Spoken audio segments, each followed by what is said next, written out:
What's up, mortgage coach community? I am sitting down having a super cool mortgage manifesto conversation with Michelle Castle. What's up, Michelle? Hey, just living the dream. It's Living Monday the morning. dream. Right on. Well, I'm looking forward to this conversation because I know you enjoy this kind of stuff as much as I do. So this is number 4 in a series of interviews that I'm doing called whatever the person's name is. The first one was Dan Keller's Mortgage Manifesto. And for anyone that's listening to this, it's the first time you've heard one of these mortgage manifesto conversations. It's all coming back to when we did the opening keynote at the Modern Mortgage Summit the night before. I wrote a manifesto on just declaring what I thought the event was about. And also, what do I think the next generation mortgage professional is all about? When I think of what does it mean to be a modern mortgage professional, or what does it mean to be like the future of lending? What is that? And it's different for a mortgage coach. It's different for me than it is for a lot of folks. So Michelle, did you by any chance hear that opening at the Modern Mortgage Summit? And have you read the manifesto? I have, I missed the beginning of the Modern Mortgage Summit and I am re-listening. So I hadn't heard the keynote or the opening. I heard a lot of the keynotes. So no. Well, that's just being transparent. However, I have listened to a lot of the Mortgage Summit and but I missed that one. So catch me up. Well, I think as we go through it, we'll catch folks up because I've seen some of your social media content lately. And also while we did it in a 10-minute piece in the opening and stuff that you've heard us talk about before we get into this conversation, I started asking you questions about it. How are things going for you and your team right now in the marketplace? You know, how many loans are you closing this month? Just give us an update on how the market's going for you. So we're good this month. We'll close 37 units this month. But I'm looking at leads, and leads have already slowed down, number one. And we are experiencing more of the shopping conversation than we have in the past. And so this is that, and I don't even want to say it's that time of the year because really we sometimes use that as an excuse. And it's not true. There's still people out there buying. So I don't want to buy into it's that time of the year when things slow down, because in reality, I'm still responsible for bringing all of my responsibility to my team is to bring them leads, and our leads are down. So I have to figure out how I'm going to talk to more people because I'm just going to have more conversations. The leads aren't just falling in our laps. So we're good this month, but I'm going to start working on my strategy to continue the momentum for the coming months because we have experienced a slowdown, but I'm not going to be fearful. It's going to be okay. I just have to change the action items that I'm doing. Yeah, no doubt. I don't think you're alone. I mean, we're doing this Modern Real Estate Summit next week on Wednesday, and even with realtors, I mean, everybody is experiencing the same thing. Like, hey, what are the biggest pain points? Leads, for the most part, and uniquely positioning ourselves to win. Well, and I think too, the one thing that is causing us to react a little bit is that, you know, people that we talked to 2 months ago, people that we talked to a month ago, now they're out there and they finally find a house. And so you put together their updated total cost analysis and they see how much the interest rates have jumped already. And so there's the, oh my gosh, I thought I had decided that you are the one. We're going to use you to provide us the funds. But now these rates look so different than what you told us before. And so now we really feel like we need to shop around. And so we're getting more shoppers for people that had already, that we've been taking care of. And so sometimes that can be really disheartening if you don't understand where people are coming from and why they might feel that way, and go ahead and have that conversation up front rather than just update the TCA and send it to them. You know what I mean? I do. And if you're listening to this, sorry, real quick, if you're listening to this conversation and you've seen an increase in rate shopping, let us know down below. We'll build that into some of our content on the Tuesday and Friday mastermind. This coming Friday, tomorrow we're going to focus on new loan officers. This coming Friday, we're gonna really focus on like, what's your best idea to secure your current real estate agent, so that you can't lose agents in this market. We're going into a purchase market. And what's your single best idea to recruit new agents?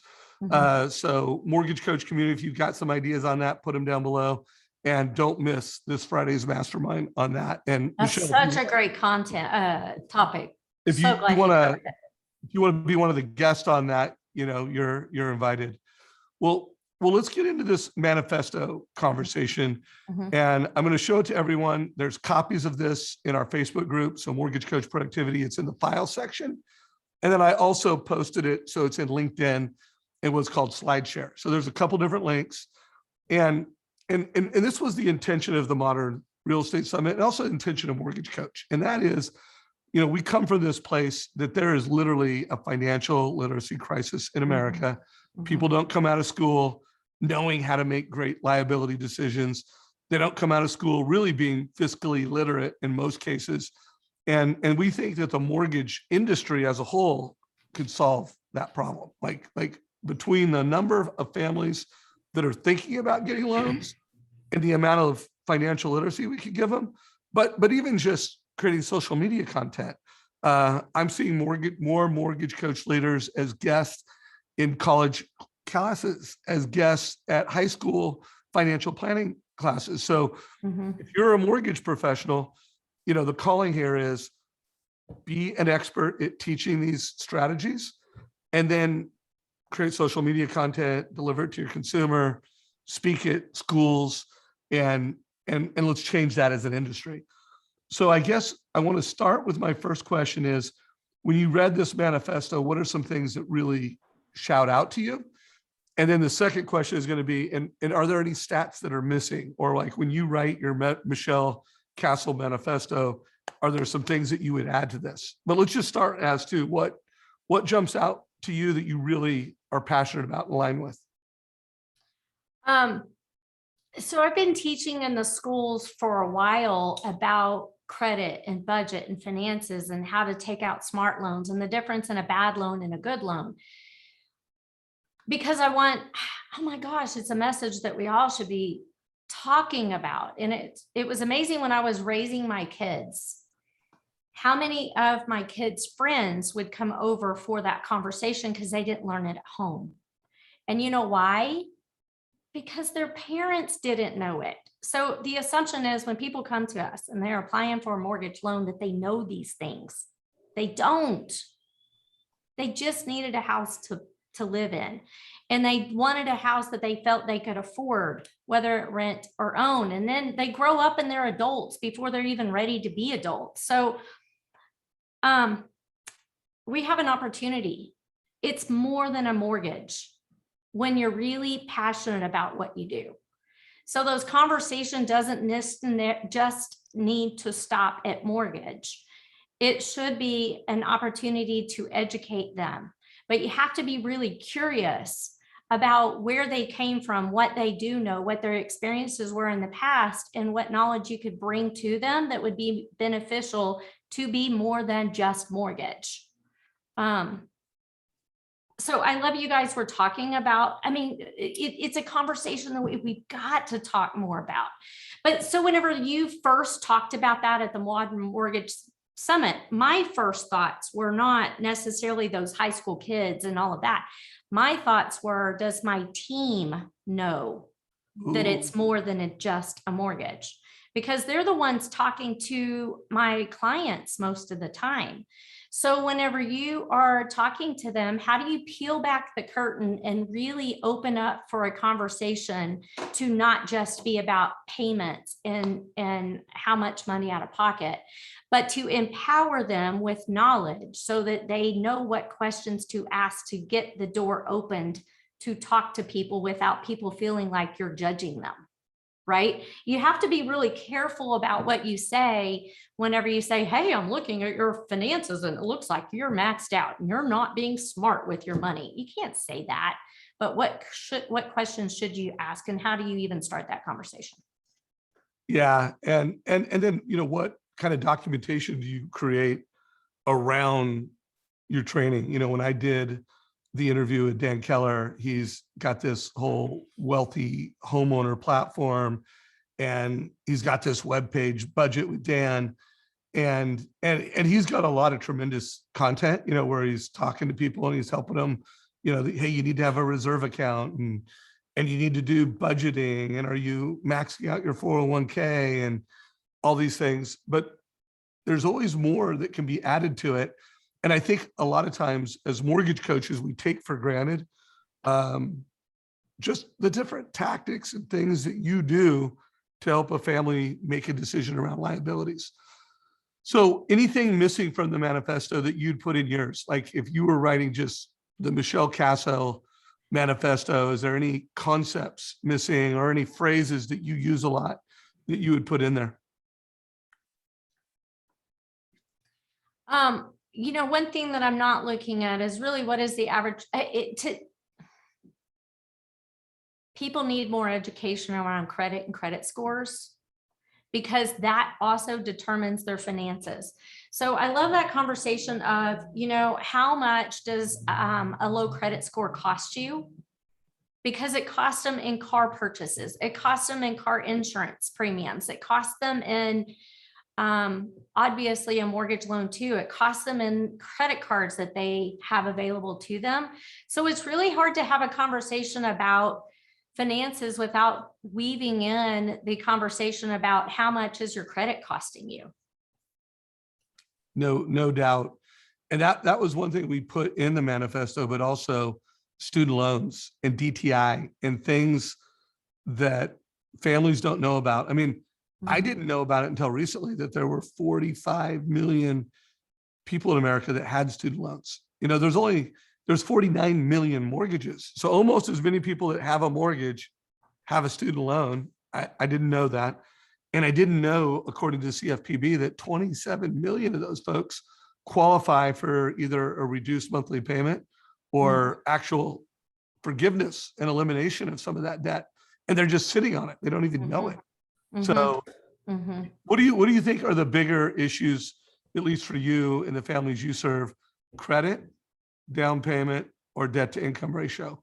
What do you think are the biggest things hindering people from homes and loans? In my area, probably down payment. Yeah.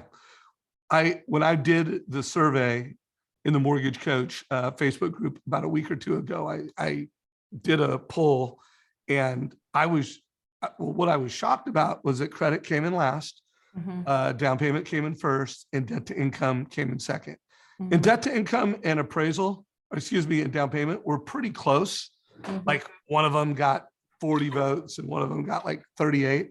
But then it was only a dozen that got credit. That actually surprised me that credit was so low. Do you think that's just our community? Lack of awareness? Yeah, you're right. You're right. Are there any phrases that you'd put in when you write your own manifesto, which, by the way, that's one of my goals, is I would love for Michelle Castle to take what I've started here, listen to one of the other manifesto interviews I'm doing, and then create your own manifesto. But anything come to mind that you might add to it? Live a life you love is something that I talk about a lot. Now, whether that's, it's so easily tied into mortgage too, because, when I'm looking at someone, and what's always important to me, I always look and see what do they do for a living, and what are their ages, and where are they in stages of life, right? Because your stage of life obviously determines what your needs are. So if I was working, when I'm working with a young couple and we're talking about finances and budget, living that life that they love, would mean in that case, making sure that they had enough disposable income to have those experiences, or to have the money freed up. So if the kid wants to be in dance lessons, they have the money left over from a budgeting standpoint, or, so it's more than just a mortgage. We have an opportunity to talk to people and help them figure out, how do they want to live life?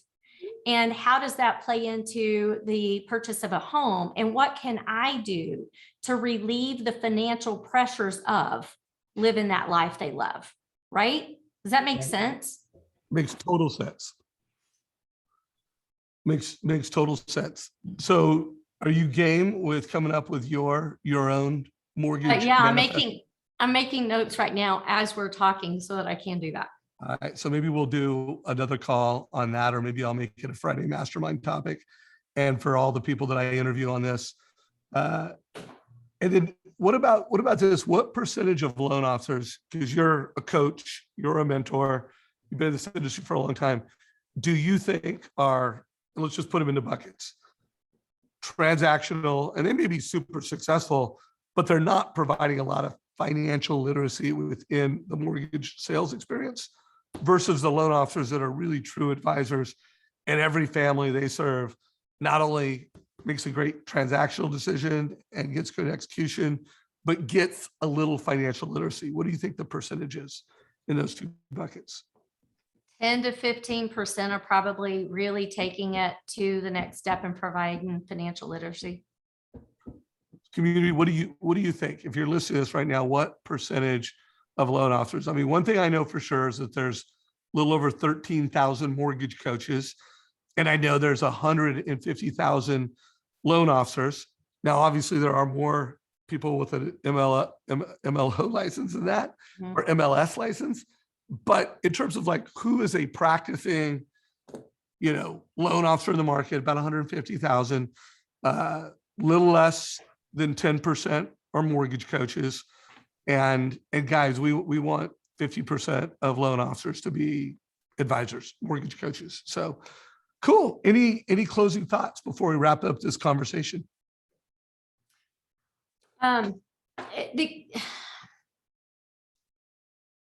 For me, teaching all of this, what we're talking about, sometimes you feel uncomfortable teaching it to others that you don't know. So if you just use the information and the knowledge that you have, the best way to feel empowered to share it with others is to go teach it to your teams. Go teach it to other people that is in your sphere of influence, and get really comfortable with the conversation so that you feel comfortable talking to others. The other thing, Dave, I think that most people think is, who am I? Like, who am I to tell people about all of this? I'm just a loan officer. You're not just a loan officer. You are so much more than a loan officer. And we have an opportunity every single day to change lives. And the best way to do that is to teach them more than just how to buy a house. So it's a responsibility, I think, that we all have, having a license and being in this industry. We have all of the information that we need in front of us on a loan application to really go the next step and provide a little more guidance and advice. And if you just open that door by asking a few questions, you'd be really surprised how many people would go, oh my gosh, I would love more information on how can I save more money each month, or how can I get my debts taken care of and paid off. So I just, it just needs to be a conversation that we all have. And I'm empowering every one of you guys on this call, have the conversation. And if it means practicing on people, practice, but have that conversation. Well, I love that you're pushing this conversation to your team. And I know that everyone can do a better job of that. And guys, here's how we started the manifesto. We want more for local mortgage advisors. We want you to be the most valuable financial advisor to a family. And when we say the most valuable, we're talking about, like, think about who the other advisors are. They're CPAs, they're financial planners, it's real estate agents, it's insurance agents. Like, as a mortgage professional, you can be the single most valuable advisor a family ever has. and help them in very profound ways. So Michelle, thank you for being part of this research project and jumping on Zoom with me and sharing this with the community. Don't leave. I'm going to stop broadcasting, but don't leave. Guys, if you have questions, put them down below. A few people have already commented that they are also getting shopped with rates a little bit more. So stay tuned for some training on that. The lead conversion playbook in LinkedIn. I have a playbook on lead conversion. I would highly recommend you just go back and review that, like where are the things that we can really tune it up, but we'll save that for a different conversation. Stay tuned for that. Thanks so much, Michelle. Absolutely. My pleasure. Give us a like, everybody. Share this with your friends. And if you don't already follow our channel, make sure you follow the channel.